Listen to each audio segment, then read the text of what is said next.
கங்கை கரை தோட்டம் பக்கத்தில் ஒரு ஆசிரமம், அங்கே ஒரு பெரியவர் தங்கியிருக்கிறார். அவர் தான் ராமகிருஷ்ண பரமஹம்சர். அந்த ஆசிரமம் இருந்த இடம் கரக்பூர். வங்காளத்தில் பொதுவாக எல்லாரும் மீன் சாப்பிட்றது உண்டு. கங்கையில் குளிச்சுட்டு கையில் ஒரு மீனோடு வர்றது வழக்கம். இவர் இருக்கிற இடத்துக்கு கங்கையில் படகு வழியாக வரணும். அப்படி தான் எல்லோரும் வருவாங்க. வர்றவங்கள ஒன்று கூட்டி ஆன்மீக விஷயங்களை பற்றி பேசிக்கிட்டு இருப்பார். ஒவ்வொரு நாள் ஒவ்வொருத்தர் நகரத்துக்கு போகணும். வரும்பொழுது மீன் கொண்டுகிட்டு வரணும். அதுக்கு ஒரு அட்டவணையே உண்டு ஆசிரமத்தில். அது பிரகாரம் ஒரு நாள் சுவாமி யோகானந்தர் படகில் போனார். படகை செலுத்தினவங்க ராமகிருஷ்ணரையும் சுவாமி யோகானந்தரையும் மற்றவங்களையும் பித்தர்கள் அப்படின்னு சொல்லி ஏளனமாக பேசினாங்க. அவங்க என்ன பைத்தியம் பிடிச்சவங்க அப்படிங்கிறது மாதிரி. சுவாமி யோகானந்தருக்கு ரொம்ப மென்மையான இதயம். இவங்க இப்படி கண்ணாபின்னான்னு பேசுகிறத பார்த்தா மீனை வாங்கிட்டு திரும்புகிறப்போ என்ன நடக்குமோ அப்படிங்கிற பயம் வேறு வந்துட்டுது அவருக்கு. அவ்வளவு மென்மையானவர். இதை தெரிஞ்சுக்கிட்ட ராமகிருஷ்ணர் யோகானந்தா இங்கே வா அப்படின்னு கூப்பிட்டார். இவர் கண்ணீரை தொடச்சிக்கிட்டே கிட்ட போனார். சொன்னார், ஐயா, படகு ஓட்டுறவங்க உங்களை பற்றி மோசமாக பேசுகிறாங்க. என்ன திட்டினா பரவாயில்ல, ஆனால் உங்களை அவங்க திட்டுறாங்க. அதை என்னால் தாங்கிக்க முடியல அப்படின்னார். இதை கேட்டதும் ராமகிருஷ்ணருக்கு கோபம் வந்துட்டு தான். என்னது, உன்னுடைய குருவை பற்றி அவங்க மோசமாக பேசும்பொழுது நீ சும்மா இருந்தியா? வெளியில் போ அப்படின்னு விட்டார். குரு நிந்தனை செய்கிறப்போ அதை கேட்டுக்கிட்டு சும்மா இருக்கலாமா? குரு நிந்தனையை கேட்டால் பாவம் இல்லையா? என்னை தூற்றும் போது அவங்க பாவம் செய்கிறாங்க. அதை கேட்டுக்கிட்டு நீ சும்மா இருந்தால் நீயும் பாவம் செய்கிற அப்படின்னாராம். அடுத்த நாள் சுவாமி நிரஞ்சனானந்தர் போக வேண்டிய நாள். இவர் படகுல போகும்பொழுதும் அதே மாதிரி நடந்து தான். அவங்க மோசமாக பேச ஆரம்பித்தாங்க, திட்ட ஆரம்பித்தாங்க. அப்படி கேலி பண்ண ஒருத்தனை இவர் என்ன பண்ணார், பலார்னு கன்னத்தில் அரைஞ்சிட்டார். இன்னொருத்தனை கங்கையில் தூக்கி எறியறதுக்கும் தயாராகிட்டார். அதுக்கப்புறம் அவங்க யாரும் வாயை திறக்கலை. மீன் வாங்கிட்டு வர்றப்பவும் படகுல ஒரே அமைதி. அவ்வளவு பயம் அவங்களுக்கு. ராமகிருஷ்ணர் கூப்பிட்டு விசாரித்தார் என்ன நடந்ததுன்னு. இவர் சொன்னார், அவர் யோகானந்தா போகும்பொழுது என்ன நடந்ததோ அப்படியே தான் இப்போவும் நடந்தது.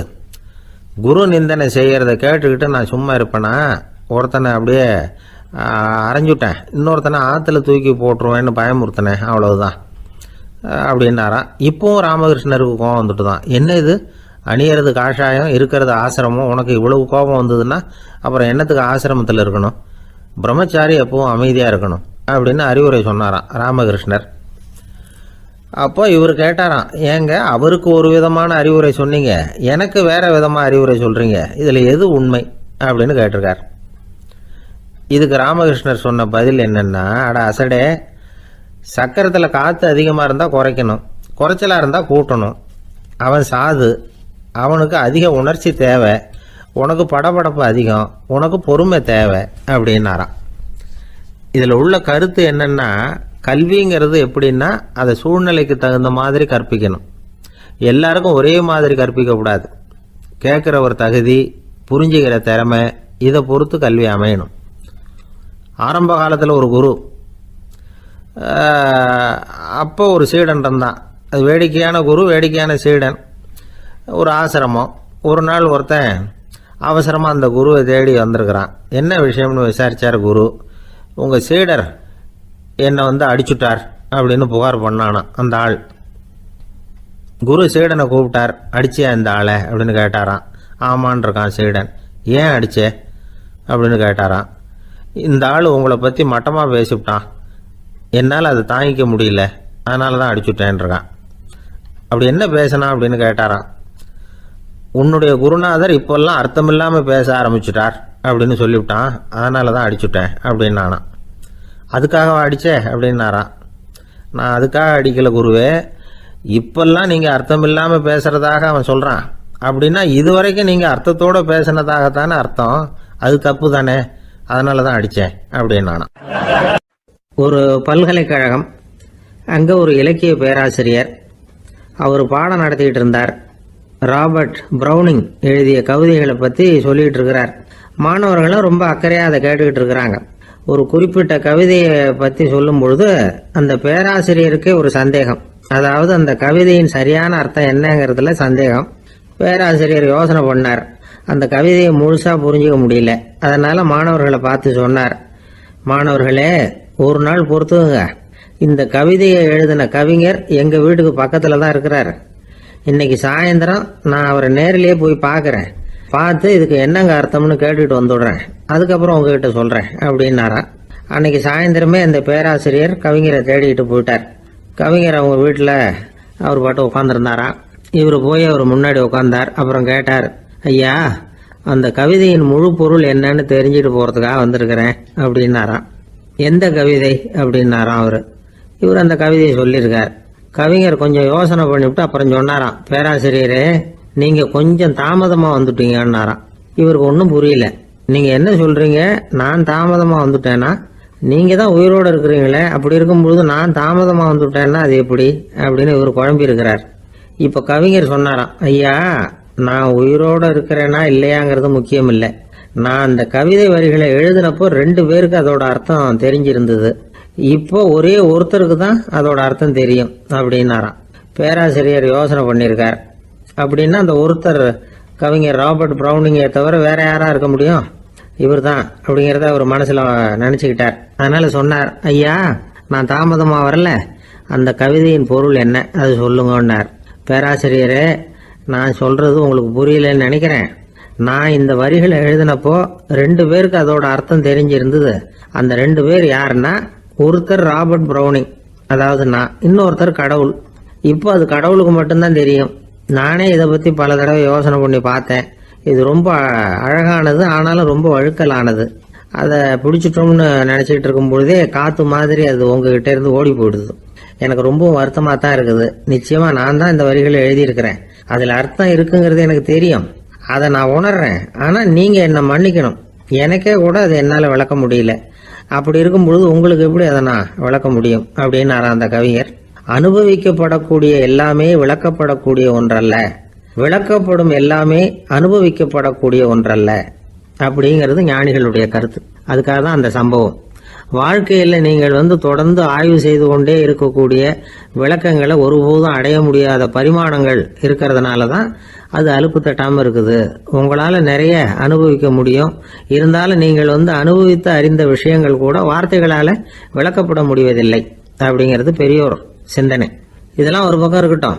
நமக்கு தெரிஞ்ச பேராசிரியர் ஒருத்தர் 1 மணி நேரம் ரொம்ப விவரமா வகுப்பு எடுத்தார். கடைசியா சொன்னார், மாணவர்களே, ரொம்பவும் எளிமையா விளக்கமா எல்லா விவரமும் சொல்லியிருக்கிறேன். அதனால இதுல உங்களுக்கு சந்தேகம் வர்றதுக்கு வாய்ப்பே இல்லை. இருந்தாலும் கேட்க வேண்டிய கடமை கேட்கிறேன். இது வரைக்கும் நடத்தினதுல யாருக்காவது ஏதாவது சந்தேகம் உண்டா அப்படின்னு கேட்டாராம். எனக்கு ஒரே ஒரு சந்தேகம் தான் சார் அப்படின்னு எழுந்திரிச்சு நிக்கிறான் ஒருத்தன். என்னன்னு கேட்டாராம். இது வரைக்கும் நீங்க என்ன பாடம் சார் நடத்துனீங்க அப்படின்னானா அவன். பந்திக்கு முந்தர ஆசாமிகள் நம்மள பல பேர் உண்டு. அப்படி முந்தறதுக்கு கூட முயற்சி பண்றவங்க நிறைய பேர் இருக்கிறாங்க. இதுல என்ன ஒரு விஷயம்னா, பந்திக்கு முந்தறது கூட தப்பு இல்லை. ஆனா அப்படி ஒரு விருந்துல ஆளா போய் உட்காந்து சாப்பிட்டா கூட வெளியில வர்றப்ப என்ன பெரிய விருந்து வச்சுட்டான், சாம்பார்ல உப்பு இல்லை, ரசத்துல காரம் இல்லை அப்படின்னு குறை சொல்லிட்டே வர்றது இருக்கு பாருங்க. அது சரியில்லை, நாகரிகமும் இல்லை. கல்யாண பத்திரிகையில என்ன போட்டிருக்குது, என் பொண்ணுக்கும் இன்னார் பையனுக்கும் கல்யாணம், எல்லாரும் குடும்பத்தோட வந்திருந்து மணமக்களை ஆசீர்வதிக்கணும், இப்படித்தானே போட்டிருக்கோம். குடும்பத்தோட விருந்து சாப்பிட்டு சாப்பாடு எப்படி இருக்குன்னு அபிப்பிராயம் சொல்லிவிட்டு போங்க அப்படின்னா போட்டிருக்கு கல்யாண பத்திரிகையில. ஒருத்தர் வீட்டு விசேஷத்துக்கு போயிருக்கோம்னா எவ்வளவோ அசௌகரியங்கள் நமக்கு ஏற்படலாம். ஏராளமான கூட்டம் வந்திருக்கும். எல்லாரையும் அவங்க தனித்தனியா கவனிச்சுக்கிட்டு இருக்க முடியாது. நாம தான் அனுசரிச்சு நடந்துக்கணும். நாமளா போய் வாழ்த்த வேண்டியவங்களை வாழ்த்தி விட்டு சேரணும். அதை விட்டுட்டு பத்திரிக்கை கொடுத்தானேன்னு போனேன், கவனிப்பே சரியில்லை அப்படின்னு புலம்பிக்கிட்டு இருக்கக்கூடாது. ஒரு விருந்துக்கு போனா அங்க எப்படி நடந்துக்கணும் அப்படிங்கறத பத்தி கூட அனுபவசாலிகள் சில விவரங்கள்லாம் சொல்லியிருக்கிறாங்க. இந்த காலத்துல கல்யாணம், பிறந்த நாள், அது இதுன்னு நிறைய விருந்துகள் நடக்குது. அதெல்லாம் எதுக்காக? மனித உறவுகளை வளர்த்துக்கிறதுக்காக தான், வேற எதுக்கு? ஒரு விருந்துக்கு போனா அமைதியா பொறுமையா போய் உட்காரணும். அடிச்சு பிடிச்சிக்கிட்டு இடத்த பிடிக்க போறேன் அப்படின்னு நிற்கக்கூடாது. முதல் பந்தி நடந்துகிட்டு இருந்தா அது முடிஞ்சு இலை எடுத்து சுத்தம் பண்ணதுக்கு அப்புறம் போய் உட்கார்றது தான் நாகரீகம். இலை எடுக்கிறதுக்கு முன்னாடியே அங்க போய் உட்காந்தா நல்லா இருக்காது. நீங்க சாப்பிட்டுட்டு உட்காந்துருக்கீங்களா, சாப்பிட்றதுக்கு உட்காந்துருக்கீங்களா, பாக்குறவங்களுக்கு சந்தேகம் வந்துடும். அதே மாதிரி இலையில எல்லா ஐட்டமும் பரிமாறினதுக்கு அப்புறம் சாப்பிட ஆரம்பிக்கணும். ஒவ்வொரு ஐட்டமாக வைக்க வைக்க நாம பாட்டுக்கு எடுத்து உள்ளே தள்ளிகிட்டே இருந்தோம்னா எதை வச்சோம் எதை வைக்கலன்னு பரிமாறினவரே குழம்பி போயிடுவார். ஏன்னா எப்போ பார்த்தாலும் இலை காலியாகவே இருக்கும். சாப்பிட்றப்போ உங்கள் சாப்பாட்டையே நீங்கள் கவனிக்கணும். அடுத்தவங்க இலையில என்ன இருக்குது, பக்கத்தில் இருக்கிறவர் எதை அதிகமாக சாப்பிட்றார், இதெல்லாம் நமக்கு என்னத்துக்கு? எல்லாரும் சாப்பிட்டு முடிக்கிற வரைக்கும் பொறுமையாக இருக்கிறது தான் நல்லது. நீங்கள் மட்டும் திடீர்னு பாதியில் எழுந்திரிச்சு பக்கத்தில் இருக்கிறவங்களுக்கு சங்கடமாக இருக்குமேங்கிறதெல்லாம் யோசிக்காமல் நீங்கள் பாட்டு எழுந்திரிச்சு போகக்கூடாது. பக்கத்தில் உள்ளவங்க உங்களை எழுந்திரிக்க சொன்னால் எழுந்திரிச்சு போகலாம். விருந்துகளில் சாப்பாட்டை வீணாக்கிறதே ஒரு நாகரிகமாக போட்டுது இந்த காலத்தில். சாப்பாட்டுக்கே கஷ்டப்பட்டுக்கிட்டு பல பேர் இந்த உலகத்தில் இருக்கிறப்போ சாப்பாட்டை வீணாக்கிறது எவ்வளோ பெரிய மோசங்கிறத நினச்சி பார்க்கணும். வேணுங்கிற அளவுக்கு கேட்டு வாங்கி சாப்பிட்றது தான் முறை. விருந்தில் இந்த பஃபே அப்படின்னு சொல்லி ஒரு முறை சொல்கிறாங்கல்ல, அதாவது உணவு வகைகளையெல்லாம் பொதுவாக ஒரு இடத்துல வச்சுடுறது, நமக்கு தேவையானதை நாமே எடுத்துட்டு ஒரு தட்டில் போட்டுக்கிட்டு சாப்பிட வேண்டியது. இதில் கூட சில பேர் தேவைக்கு அதிகமாக எடுத்து போட்டுக்கிட்டு வீணாக்குறாங்க. சில சமயம் கடைசியாக சாப்பிட போகிறவங்களுக்கு எல்லா ஐட்டமும் கிடைக்காம போகலாம். அதை போய் பெருசு பண்ணிகிட்டு இருக்கக்கூடாது. என்ன சார் இந்த அளவுக்கு கூடவா நாகரிகம் தெரியாமல் இருக்கிறோம், இதை போய் பெருசாக சொல்ல வந்துட்டீங்களே அப்படின்னு நினைக்கலாம். ஒருத்தர் 2 பேருக்கு இந்த விவரம் தேவைப்படலாம். அவங்க காதலையும் இது விழட்டுமேங்கிறதுக்காக தான் இது. ஒரு பெரிய கல்யாண விருந்து நடந்துக்கிட்டு இருந்தது. விருந்து மண்டபத்து வாசலில் ஒருத்தர் நின்றுக்கிட்டு வர்றவங்களையெல்லாம் ரொம்ப மரியாதையாக வணங்கி உள்ளே அனுப்பி வச்சுக்கிட்டு இருந்தார். எப்படி தெரியுமா? வர்றவங்க கையெல்லாம் பிடிச்சி முத்தம் கொடுத்து அதுக்கப்புறம் உள்ளே அனுப்பி வச்சுக்கிட்டு இருந்தாராம். கூட்டம்லாம் முடிஞ்சதுக்கப்புறம் அவர்கிட்ட போய் கேட்டிருக்கிறாங்க, சார் நானும் எவ்வளவோ விருந்துகளுக்கு போயிருக்கிறேன், இருந்தாலும் இவ்வளவு மரியாதையாக வர்றவங்க கைக்கெல்லாம் முத்தம் கொடுத்து வரவேற்கிறத இங்கே தான் பார்க்குறேன் அப்படின்னு சொன்னாங்க. அதுக்கு அவர் சொன்னார், அட போங்க சார், நான் முத்தம் கொடுக்கல, முந்தின பந்திக்கு சாப்பிட்டவங்களே அடுத்த பந்திக்கும் வர்றாங்களான்னு மோந்து பார்த்து அனுப்பி வச்சுக்கிட்டு இருந்தேன் அப்படின்னார். அம்மாக்காரங்களுக்கு அடிக்கடி ஏற்படுற கவலை ஒன்று உண்டு. அதாவது குழந்தை சரியாக சாப்பிட மாட்டேங்குதே அப்படிங்கிற கவலை. இவங்கெல்லாம் ஒரு விஷயத்த நல்லா புரிஞ்சுக்கணும். குழந்தைகள்ங்கிறவங்க பெரியவங்க மாதிரி இல்லை. அவங்க கடிகாரத்தில் மணியை பார்த்துட்டு சாப்பிட்றதுக்கு உட்கார்ற ரகம் கிடையாது. பசிச்சா சாப்பிடுவாங்க, இல்லைன்னா விளையாடுவாங்க அல்லது தூங்குவாங்க. அது புரியாம அவங்கள கட்டாயப்படுத்தி அல்லது மிரட்டி சாப்பிட வைக்கிறது ரொம்ப தப்பு. ஒரு 8 மாச குழந்தைக்கு 3 மணி நேரத்துக்கு ஒரு தடவை பசிக்கும். அந்த நேரம் பார்த்து சாப்பாடு கொடுத்தா அடம் பண்ணாமல் அது பாட்டுக்கு சாப்பிட்றோம். அதே குழந்தைக்கு 1 வயசு ஆகிறப்போ 4 மணி நேரத்துக்கு ஒரு தடவை பசிக்கும். இந்த வயசுல இயற்கையாகவே பசி குறைஞ்சிருக்கும். அது புரியாம என் குழந்தை முன்னாடி மாதிரி இப்போ சரியாக சாப்பிட மாட்டேங்கிறான் அப்படின்னு சில பேர் டாக்டர்கிட்ட போய் சொல்லிக்கிட்டு இருப்பாங்க. இன்னொரு விஷயம், ஒரு குழந்தைக்கு வயசு அதிகமாகிற வேகத்துக்கு உடம்பு எடையும் அதிகமாகிக்கிட்டே போகாது. உடம்பு எடை அதிகமாகிற வேகம் குறைஞ்சிக்கிட்டே வரும். 6 மாச குழந்தைக்கு ஒரு வாரத்தில் 150 கிராம் எடை கூடும். ஒரு வயசுல வாரத்துக்கு 71 கிராம் எடை கூடும். இது புரியாம அதிகமாக சாப்பாட்டை கொடுத்து குழந்தைய கஷ்டப்படுத்தக்கூடாது. ஏன்னா அளவுக்கு மீறின உணவு அஜீரணத்தை உண்டு பண்ணிவிடும். குழந்தைக்கு ஒரு தட்டில் கொஞ்சமாக ஆகாரத்தை வச்சு கொண்டுகிட்டு போய் கொடுக்கணும். மலை மாதிரி குவிச்சு வச்சா அதை பார்த்ததுமே பசி அடங்கி போயிடும். அடித்து மிரட்டி பயமுறுத்தி குழந்தைய சாப்பிட வைக்கிற பழக்கம் இருக்கு பாருங்க, அதுக்கு ஃபுட் ஃபோர்ஸிங் அப்படின்னு பேர். இப்படி பண்ணுனா குழந்தைக்கு சாப்பாட்டில் விருப்பம் குறைஞ்சிரும், அதை கண்டாவே வெறுக்க ஆரம்பிச்சிடும். அது மாதிரி உளம் சார்ந்த பசி குறைவு, சைக்கோஜெனிக் அனோரெக்சியா, அது ஏற்படுமா. சாப்பாடுங்கிறதே ஒரு தண்டனை மாதிரி தோணும். குழந்தைகளுக்கு பிடிச்ச மாதிரியான ஆகாரத்தை கொடுக்கணும். சத்து அதிகம் இருக்குங்கிறதுக்காக அதுக்கு பிடிக்காத ஆகாரத்தை கொடுத்து கட்டாயப்படுத்தக்கூடாது. குழந்தைகளுக்கு 2 வயசு ஆகிறப்போ இயற்கையாகவே எதிர்மறை குணம் உண்டாகும். அதாவது அந்த எதிர்மறையாக பேசுறது. இது மாதிரி சமயங்களில் நாம் என்ன சொல்கிறோமோ அதுக்கு நேர்மாறாக நடந்துக்கும். ஏட்டிக்கு போட்டி. சாப்பிட சொன்னால் விளையாட போவோம், விளையாட சொன்னால் சாப்பாடு கேட்கும். இதை புரிஞ்சுக்கிட்டு நடந்துக்கணும். குழந்தை சொன்ன பேச்சை கேட்கலேன்னு கோவப்படக்கூடாது. குழந்தை வளர வளர பிடிவாத குணம் வர்றது சகஜம். கேட்டதை வாங்கி கொடுத்தாதான் சாப்பிடுவேன் அப்படின்னு பிடிவாதம் பண்ணணும். வாங்கி கொடுத்து விடுறது தான் உத்தமம். நீங்களும் அதுகிட்ட பிடிவாதம் பண்ணிட்டு இருக்கக்கூடாது. ஏன்னா கேட்டது கிடைக்கலையேங்கிற ஏமாற்றம் கூட குழந்தையோட பசியை குறைச்சிரும். கேட்டது கிடைச்சிட்டா பசி அதிகமாகும். கொடுத்ததை மலமலன்னு சாப்பிட்றோம். குழந்தைகளுக்கு கண்ட கண்ட நேரத்தில் சாப்பிட்றதுக்கு எதையாவது வாங்கி கொடுத்துக்கிட்டு இருந்தா சாப்பாட்டு நேரத்தில் சாப்பிடாம அடம் பண்ண ஆரம்பிச்சிடும். பள்ளிக்கூடம் போகிற பிள்ளைங்க காலை உணவை சரியாக சாப்பிட மாட்டாங்க. அச்சம், அவசரம், பரபரப்பு இதெல்லாம் தான் காரணம். பள்ளிக்கு புறப்படுறதுக்கு ஒரு 3/4 மணி நேரத்துக்கு முன்னாடியே சாப்பாடு போட்டுருங்க, அது சரியாக போடும். படிக்கிற குழந்தைகள் உடல் சோர்வு, மனச்சோர்வு இது காரணமாக கூட சாப்பிட மறுக்கிறது உண்டு. இப்போ உதாரணமாக சாயந்தரம் விளையாடி விட்டு வீட்டுக்கு வந்ததும் சாப்பிட சொன்னால் வேணாம்பாங்க. இது உடல் சோர்வு. ரொம்ப நேரம் வீட்டு பாடங்களை செஞ்சு முடித்த கையோடு சாப்பிட சொன்னாலும் அவங்களால சரியாக சாப்பிட முடியாது. இது உளச்சோர்வு, அதாவது மனச்சோர்வு. இதை தவிர குழந்தைகளுக்கு உடல்நல குறைவு ஏற்பட்டால் கூட சாப்பிட மறுக்கிறது உண்டு. சில மருந்து மாத்திரைகள் கூட பசியை குறைச்சிரும். அதனால் சரியாக தெரிஞ்சுக்கிட்டு குழந்தைகளை சாப்பிட வைக்கணும். அது புரியாமல் கையில் சாப்பாட்டு தட்டை வச்சுக்கிட்டு குழந்தைகளை விரட்டிக்கிட்டு அலையக்கூடாது. ஒரு சின்ன பையன் சொன்னான், எங்கள் அம்மா சாப்பாடு போடுறது தெரிஞ்சால் நான் உடனே வீட்டை விட்டு வெளியில் ஓடி போடுவேன் அப்படின்னா. ஏன் அப்படி பண்ணுறேன்னு கேட்டோம். எங்கள் அப்பா கூட அது மாதிரி தான் சார் பண்ணுவார் அப்படிங்கிறான். ஒரு இலக்கிய கூட்டம் ஏற்பாடு பண்ணியிருக்கிறோம், நீங்கள் அவசியம் அதில் பேசணும் அப்படின்னு கேட்டுக்கிட்டார் ஒருத்தர். வேணாங்க, 4 பேருக்கு முன்னாடி நிற்கிறதுனா எனக்கு ரொம்ப கூச்சமாக இருக்கும் அப்படின்னாரு இவர். ஏன் சார் இன்னமும் குழந்தை மாதிரி கூச்சப்படுறீங்களே அப்படின்னார் அவர் ஒரு மாதிரியாக சமாளித்து அனுப்பி வச்சுட்டு அதுக்கப்புறம் அதை பற்றி இவர் யோசித்து பார்த்துருக்கார். சில நிபுணர்கள் எழுதியிருக்கிறத படித்தும் பார்த்துருக்கிறார். மனோதத்துவ நிபுணர்கள் என்ன சொல்கிறாங்க தெரியுமா? 10லேருந்து 20% குழந்தைகள் பிறக்கிறப்பவே கூச்ச சுபாவம் கொண்டதாக தான் இருக்குதான். ஒரு தாத்தா தன்னோட பேர பிள்ளைய ஆசையாக கூப்பிடுறார் விளையாட்டு காட்ட, அதை அழுதுகிட்டு ஓடி போகுது.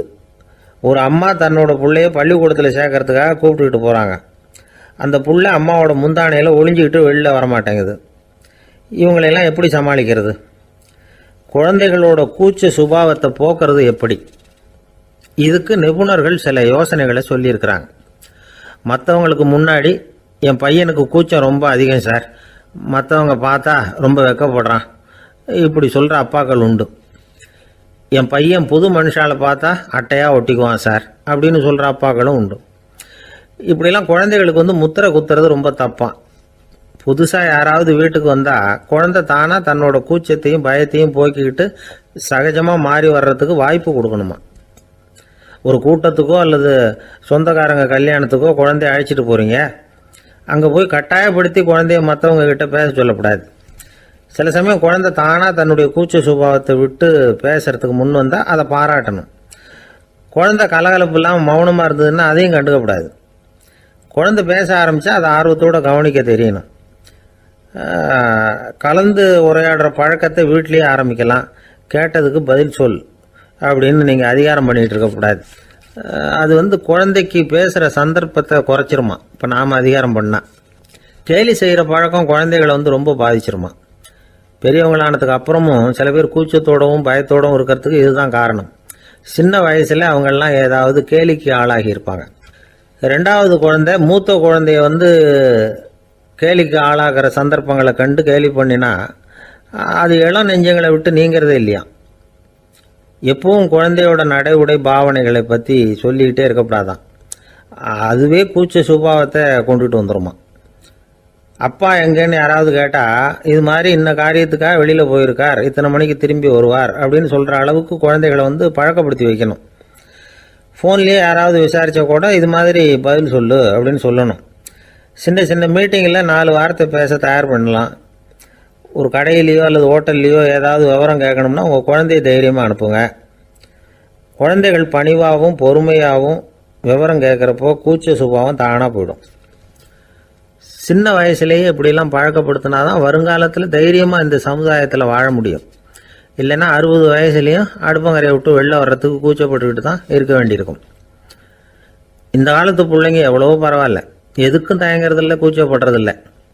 ஒரு அம்மா அடுப்பங்கரையிலேருந்து சத்தம் போட்டாங்க, டேய் ராமு, தயவு பண்ணி அந்த டிவியை நிறுத்துறா, அந்த பெண்ணோட குரல் மகா மோசம், அடுப்பங்கரையில் இருக்கிற என்னாலேயே அதை சகிச்சிக்க முடியல அப்படின்னாங்களாம். உடனே பையன் கொஞ்சம் கூட தயங்காமல் பதில் சொல்கிறான், அம்மா இந்த குரல் டிவியிலேருந்து வரல, எழுத்த விட்டு மாமி தான் இங்கே வந்திருக்கிறாங்க, அவங்க தான் இப்போ என்னோட பேசிக்கிட்டு இருக்கிறாங்க அப்படின்னு. நான் ஐயா உங்கள் பேரை தொடர்ந்து தினம் கேட்டுக்கிட்டு இருக்கிறேன் அப்படின்னார் ஒருத்தர். தொடர்ந்து கேட்குறீங்களே, உங்களுக்கு காது வலிக்கலையா அப்படின்னு கேட்டோம். பேசுகிற உங்களுக்கே வாய் வலிக்கலை அப்படிங்கிறப்போ கேட்குற எங்களுக்கு எப்படி காது வலிக்கும் அப்படின்னார். நம்ம உடம்புல ஒரு அதிசயம் என்ன தெரியுமா? ரொம்ப நேரம் நாம் நடக்கிறோம்னு வச்சுக்கோங்க, கால் வலிக்கும். ரொம்ப நேரம் வேலை செஞ்சால் கை வலிக்கும், உடம்பு வலிக்கும். ரொம்ப நேரம் பார்த்துக்கிட்டே இருந்தால் கண்ணு வலிக்கும். ரொம்ப நேரம் பேசிக்கிட்டே இருந்தால் வாய் கூட வலிக்கும். ஆனால் ரொம்ப நேரம் கேட்டுக்கிட்டே இருக்கிறதுனால காது வலிக்கிறது இல்லை. அதனால் கேட்கறதுக்கு முக்கியத்துவம் கொடுத்தாங்க நம்ம பெரியவங்க. திருவள்ளுவர் தேவையில்லாமல் வார்த்தைகளை உபயோகப்படுத்த மாட்டார். ஒரு திருக்குறள்னு எடுத்துக்கிட்டாவே அதில் மொத்தம் 7 வார்த்தைகள், அவ்வளவுதான். அப்படி 7 வார்த்தைகள் மட்டுமே உள்ள ஒரு திருக்குறளில் வள்ளுவர் ஒரே வார்த்தையை 5 தடவை உபயோகப்படுத்தியிருக்கிறார், திரும்ப திரும்ப பயன்படுத்தியிருக்கிறார். அப்படின்னா அதை எந்த அளவுக்கு வலியுறுத்தி சொல்கிறார் அப்படிங்கிறத நாம் புரிஞ்சுக்கணும். அது என்ன குறள்? செல்வத்துள் செல்வம் செவிச்செல்வம், அச்செல்வம் செல்வத்துள் எல்லாம் தலை. செவிச்செல்வம்ங்கிறது அவ்வளவு முக்கியமானது. கற்றலின் கேட்டல் நன்று. அதிகம் கேட்கணுங்கிறதுக்காகத்தான் எவ்வளவு கேட்டாலும் காது வலிக்கிறது இல்லை. குறைச்சலாக பேசணும், அதிகமாக கேட்கணும். இன்னொரு விஷயம் கவனிங்க, நம்ம உடம்புல கண்ணுக்கு மூடி இருக்குது, எதையாவது நாம் பார்க்க விரும்பலைன்னா உடனே கண்ணை மூடிக்கலாம். நம்ம வாய்க்கு மூடி இருக்குது, பேச விருப்பம் இல்லையா, வாயை மூடிக்கலாம். மூக்குக்கு கூட மூடிக்கிற வசதி இருக்குது, எதையாவது முகர விருப்பம் இல்லையா, மூச்சை அடக்கிக்கலாம். ஆனால் பாருங்கள், காதுக்கு மூடி கிடையாது, அதை கையால் தான் மூட முடியும். யார் என்ன சொன்னாலும் அது நல்லதோ கெட்டதோ காதில் விழுந்துக்கிட்டு தான் இருக்கும். அறிவு தான் நல்ல விஷயங்களை எடுத்துக்கிட்டு கெட்ட விஷயங்களை விட்டுடணும். நல்ல கருத்துக்கள் நம்ம காதில் நிறைய விழுந்துக்கிட்டே இருக்கணும். அதை கேட்டு நாம் நல்லபடியாக வாழணுங்கிறது தான் படைப்பின் விருப்பம். ஆன்மீகவாதிகள் கூட ஒன்று சொல்லுவாங்க, அதாவது ஆன்மீக பாதையில் நீங்கள் முன்னேறணும்னா முதல்ல சிரவணம் செய்யணும்பாங்க. அதாவது பெரியவங்க சொல்கிற நல்ல கருத்துக்களை கேட்கணும் அப்படின்னு அதுக்கு அர்த்தம். அதனால் யார் நல்ல கருத்துக்களை சொன்னாலும் அதை காது கொடுத்து கேளுங்க. இவ்வளவு கருத்துக்களையும் நம்ம நேயர் ஒருத்தர்கிட்ட சொல்லிகிட்டு இருந்தோம். அவரும் சரி சரின்னு தலையாடிக்கிட்டே இருந்தார். அப்புறம் சொன்னார், நீங்கள் சொல்கிறது சரிதான் சார், காதுக்கு மூடி இல்லைங்கிறது ரொம்ப சரி. அதனால தான் உங்கள் தகவல் கூட நாங்கள் விரும்புகிறோமோ இல்லையோ தினம் காதில் விழுந்துக்கிட்டு இருக்குது அப்படின்னார். எங்களுக்கு ரொம்ப பெருமையாக இருந்தது. அப்படியா அப்படின்னோம். ஆனாலும் என்ன மாதிரி சில பேர் நீங்கள் தகவல் சொல்கிற சமயத்தில் காதில் மூடி இல்லையேன்னு சொல்லி கவலைப்படுறதில்ல சார் அப்படின்னார். ஏன்னு கேட்டோம். காதை மூடுறதுக்கு தானே வசதி இல்லை, ரேடியோவை மூடுறதுக்கு வசதி இருக்குதுல்ல, அதனால் டக்குன்னு அதை மூடி வச்சுருவோம் அப்படின்னார்.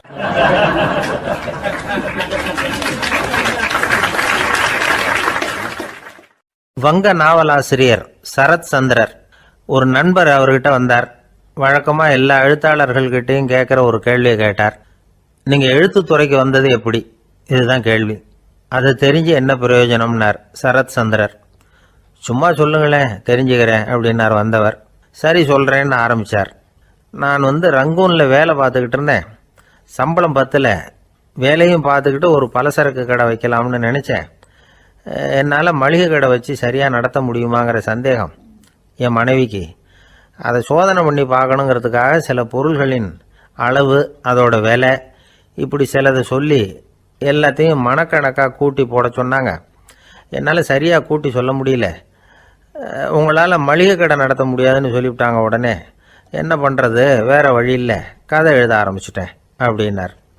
கேட்டவருக்கு சிரிப்பு வந்துட்டு தான். சரத் சந்திரர் ஒரு பக்கம் சீரியஸான நாவல்கள், சிறுகதைகள் எழுதியிருந்தாலும் அவருடைய இன்னொரு பக்கம் வேற விதம்.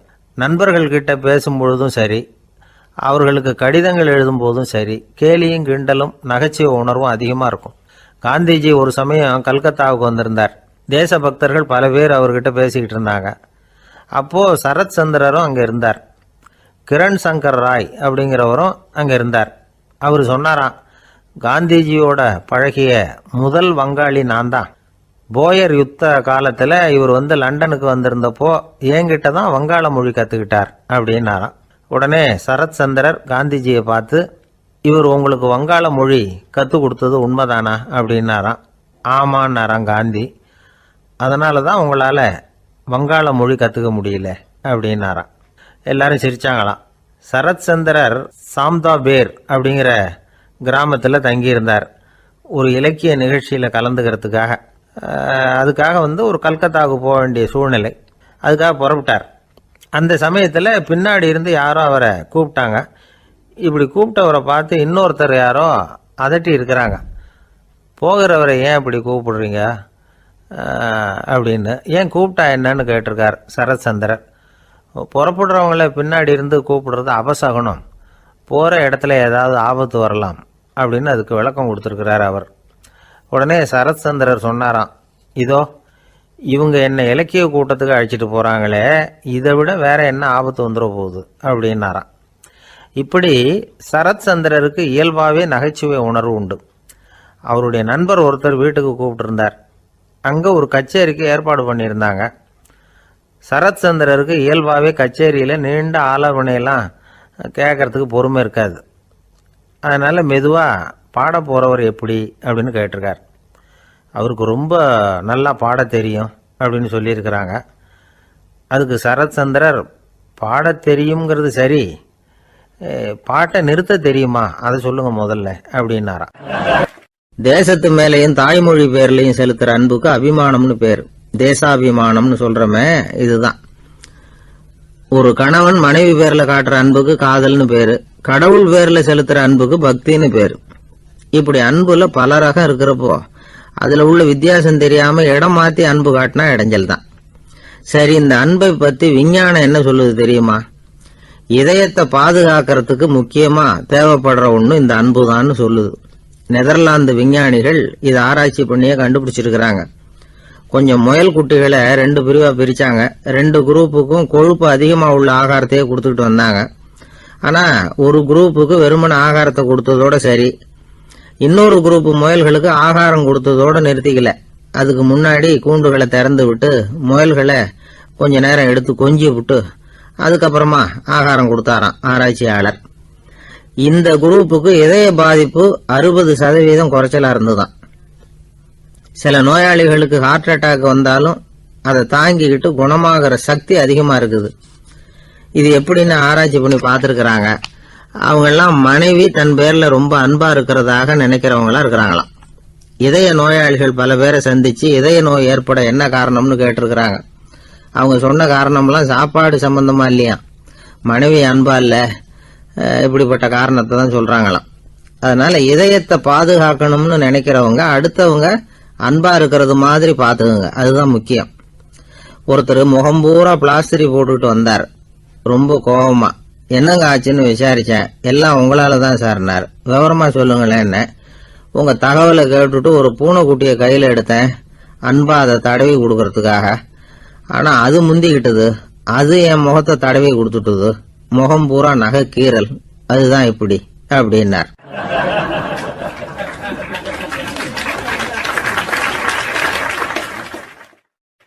அமெரிக்க ஜனாதிபதி ஆப்ரஹாம் லிங்கன் ஒரு நாள் தன்னோட கோச்சு வண்டியில தலைநகரான வாஷிங்டனுக்கு போயிட்டு இருக்கிறார். கோச்சு வண்டி ஒரு சாலையில போயிட்டு இருக்கு. அந்த சாலைக்கு ஒரு பக்கத்துல பயங்கரமான சதுப்பு நிலம். சதுப்பு நிலம்னா அது புதைகுழி, புதை மணல்ங்கிறோம்ல, அது மாதிரி. அந்த சதுப்பு நிலத்துல யாராவது மாட்டிக்கிட்டா அவ்வளவுதான், ஆளை கொஞ்சம் கொஞ்சமா உள்ள அமுக்கிவிடும், தப்பிச்சு கரையேறது கஷ்டம். அப்படிப்பட்ட நிலம் அது. ஆப்ரஹாம் லிங்கன் ஏதோ ஒரு முக்கியமான அரசாங்க வேலையா போயிட்டு திரும்பி வந்துட்டு இருக்கிறார். அதனால அந்த சமயத்துல அவர் விலை வசந்த ஆடைகளை அணிஞ்சிருக்கிறார். அப்படி அவர் அந்த கோச்சு வண்டியில வந்துகிட்டு இருக்கிறாரு. அந்த சமயத்துல ஒரு காட்சி அவர் கண்ணுல பட்டுட்டுது. என்ன தெரியுமா?